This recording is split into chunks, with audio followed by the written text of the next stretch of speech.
Hi, mabuhay! Ako po si Yani, 25 years old, from Philippines. I undergo laparoscopic colon vaginoplasty surgery. May kaibigan ako sa Thailand na nagrekomenda sa akin dito na try ko daw piliin si Dr. Chet at ibigay ko po yung fully trust ko.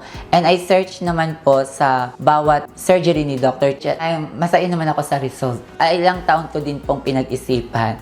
Pinag-pray ko kay God na lahat po ay mga kaibigan din na nag-undergo ng surgery na colon.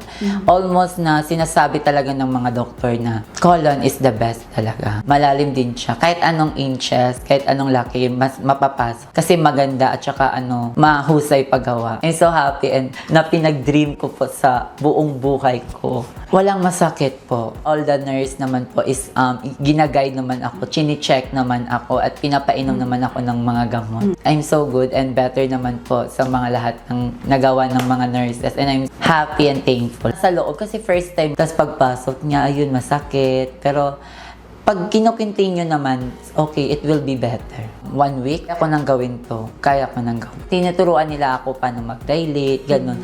It takes time naman po. It takes time. Pagising ko, ito na. Babae na ako. And I'm so happy that all result. Meron naman sensation. 100% may sensation na. Nagpapagaling pa lang yung sugat. The appearance is so beautiful. I choose the best doctor. Si Dr. Chitise, WIH International Hospital.